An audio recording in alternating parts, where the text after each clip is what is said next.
saving and investing app on a financial wellness and education initiative called Invest in You, Ready, Set, Grow. Joining us now to discuss his op-ed about how businesses need to innovate in this climate is Gary Vaynerchuk, CEO of Vaynermedia and chairman of media and communications holding company Vaynerchuk. Great to see you again, Gary. Thanks for joining us. What I wanted to start by, before we get on to the areas that they perhaps could innovate, on the fact that clearly lots of companies are doing good at the moment, and they're doing the right thing because it is the right thing. But having done that, is it right for them to be also pushing that message out a little bit, to be getting some publicity for the good that they're doing, or is that something that could backfire on them in due course? Yeah, I think it's a great question. I think manipulation and intent are two words that matter in this scenario. I think a lot, listen, companies are companies. Let's not get confused. There's an enormous amount of companies that are sitting here saying, what good deed can we do so it brings a good light on us so that we do more business because of it? And then the question becomes, is that okay or not okay? But I think as long as you're not completely tone deaf, and as long as it's not completely obvious or ridiculous, or if you're doing something like, if you buy our product, we'll do something good. If you just do good, the net there tends to play, and then how you communicate that becomes important.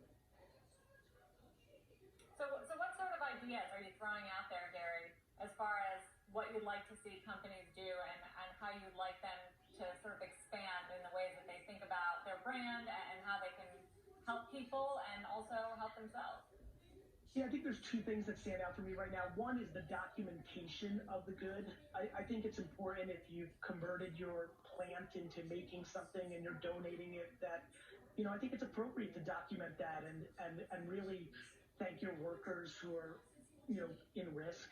Let's just call it what it is. And then more importantly, bring awareness to what you're doing. So the documentation of the good is something that I think about, in the distribution of that through, the Facebooks and the TikToks and the TV commercials of the world.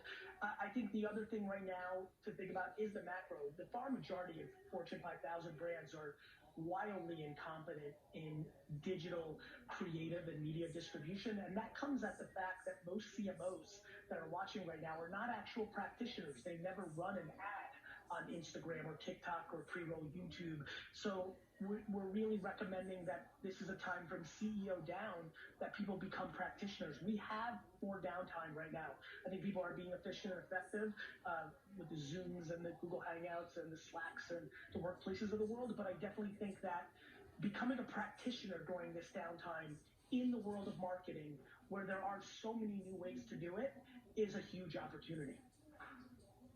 Gary, we've seen companies like Twitter and Facebook guide for significantly lower advertising spending. Have you been in any way surprised by the scale of that? I mean, of course, I understand as we head into a recession that companies are going to cut ad spending, but we're also seeing platforms like that and other platforms, on-demand TV and so on and so forth, see a big rise in engagement. Would you have expected those select avenues of advertising actually to hold up a little bit better than they seemingly are?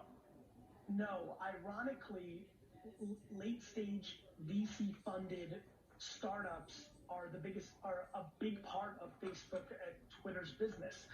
The modern DTC brands and consumer brands are far more sophisticated in modern digital marketing. Now, they've been able to afford it because they've raised so much capital, and some of their unit economics on CAC and LTV are underwater, which is exactly why they've stopped spending. So many of the biggest spenders have been spending at a loss with the intent of getting customer acquisition for their next fundraising round. The fact that the money behind raising your Series D has dried out very quickly has led to them closing their marketing spend because they haven't had true economics. There are for the CNBC crowd, which I spent half my life in, they would be stunned with realizing how many companies are spending more money on Facebook and Twitter and Instagram than Fortune 500 companies, because very honestly, they understand the consumer world better. Unfortunately, on the flip side of that, most of these late stage direct-to-consumer brands actually don't have their unit economics down, so they've been forced to stop the spending. And so the long tail of tens of thousands of them stopping the spend has dropped down the CPMs and the costs and the spend on those two platforms. Gary, great to catch up as always. Look forward to the next time as well. By the way, do read Gary's full op-ed. CNBC.com/invest in you. We should know that NBC Universal and Comcast Ventures are investors in Acorns.